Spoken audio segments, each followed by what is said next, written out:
ఆడవారు కొంచెం సమయం కేటాయించి వీటిని వినండి. చాలామంది నిత్యం పూజలు చేస్తూ ఉంటారు. బ్రహ్మముహూర్తాన కొందరు చేస్తే, కొందరు వారికి తీరిక ఉన్నప్పుడు చేస్తూ ఉంటారు. అంటే ఉదయం 8 లోపు కానీ 7 లోపు కానీ పూజలు చేస్తుంటారు.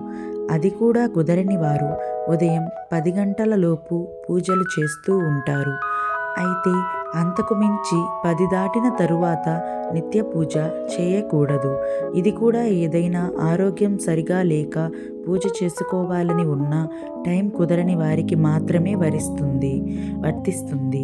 మనకు వీలు కుదిరి కూడా లేటుగా పూజలు చేస్తే దానికి ఫలితం శూన్యం.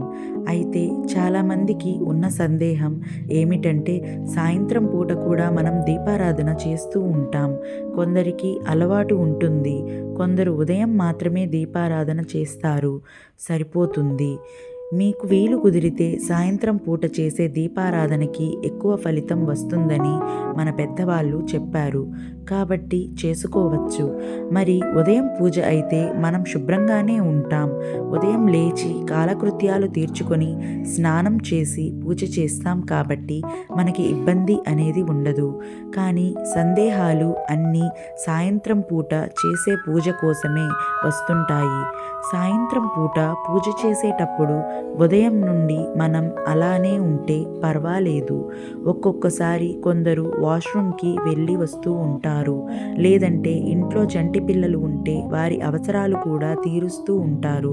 లేదా ఉద్యోగాలు చేసుకునే స్త్రీలు అయితే ఉద్యోగ సంస్థలలో రకరకాల మనుషుల మధ్య తిరుగుతూ ఉంటారు. కాబట్టి వారిలో ఎవరికైనా మైల ఉందేమో అనే అనుమానంతో కూడా ఉంటుంటారు. మరి ఇన్ని అనుమానాల మధ్యన సాయంత్రం పూట చేసుకునే దీపారాధన పూర్తిగా శుచిగా ఉండేలా చేసుకోవాలా అనేది ఈరోజు తెలుసుకుందాం. ప్రతి ఇంట్లో నిత్యం ఉదయం సాయంత్రం దీపారాధన చేస్తే కనుక తప్పకుండా మార్పును గమనిస్తారు. సమయం కేటాయించి దేవుడి కోసం ఒక పావు గంట పెట్టుకొని నిత్యం ఉదయం సాయంత్రం దీపారాధన చేయండి. సాయంత్రం పూట దీపారాధన చేయడానికి సూర్యాస్తమయం సమయం అనువైన సమయం. పైన చెప్పిన సందేహాలు అన్నింటికీ కూడా ఒకటే సమాధానం. మీరు ఇవన్నీ చేసినా కూడా సాయంత్రం చక్కగా ముఖం, కాళ్ళు, చేతులు కడుక్కొని కొంచెం గోపంచకం లేదా పసుపు నీళ్లు తలపైన చల్లుకొని మీరు దీపారాధన చేసుకోవచ్చు. ఎటువంటి సందేహం లేదు. కానీ ఇది నిత్య దీపారాధనకి వర్తిస్తుంది. అది కూడా మీ పూజ గది సాధారణమైన దేవుళ్లతో ఉంటే కనుక. అంటే కొంతమంది ఉగ్రదేవతలను కూడా పూజిస్తూ ఉంటారు. అలాగే పెద్ద పెద్ద విగ్రహాలను కూడా పెడుతూ ఉంటారు. ఖచ్చితంగా స్నానం చేసి శుచి అయిన తర్వాతనే దీపారాధన చేసుకోవాలి. మామూలుగా గృహస్థులు చేసుకునే దీపారాధనకి ఇటువంటి నియమాలు ఏమీ పాటించవలసిన అవసరం లేదు. వీలైతే స్నానం చేయడం అనేది చాలా మంచిది. 2 పూటలా స్నానం చేసి పూజ చేయడం వల్ల మనసుకు ప్రశాంతత లభిస్తుంది. అయితే బాగా చిన్నపిల్లలు ఉన్నవారు, ఆఫీస్ నుంచి వచ్చే వారికి ఇవి కుదరదు. కాబట్టి ముఖం, కాళ్ళు, చేతులు శుభ్రంగా కడుక్కొని పూజ చేసుకోవచ్చు. అలాగే చాలామంది స్త్రీలకు ఆటంకం వచ్చినప్పుడు మగవాళ్ళు ఇంట్లో దీపారాధన చేయవచ్చా అనే సందేహం కూడా వస్తూ ఉంటుంది. అయితే ఇది వారి వారి జీవన విధానాన్ని బట్టి ఉంటుంది.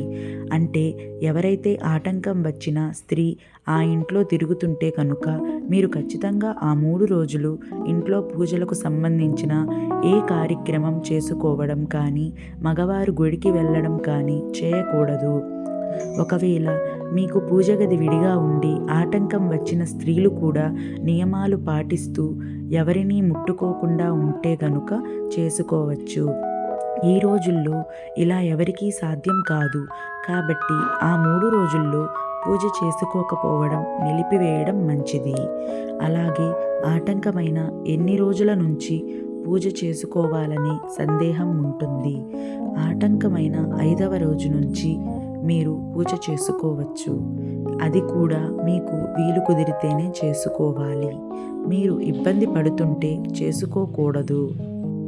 అలాగే చాలామంది మూడవ స్నానం చేసి ఇంట్లోకి వస్తూ ఉంటారు.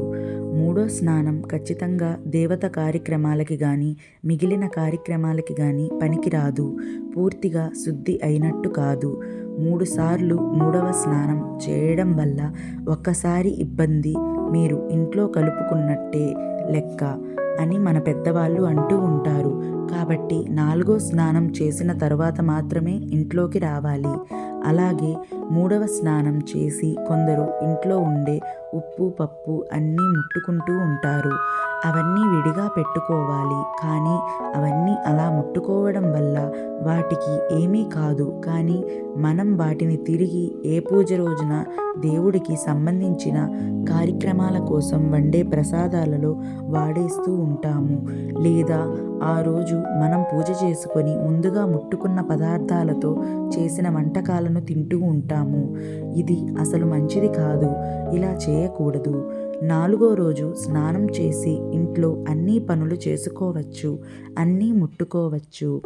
దేవుడికి సంబంధించిన పనులు మాత్రం చేసుకోకూడదు. 5వ రోజు మారు స్నానం చేసిన తరువాత మాత్రమే మీరు దేవుడికి సంబంధించిన కార్యక్రమాలు చేసుకోవచ్చు.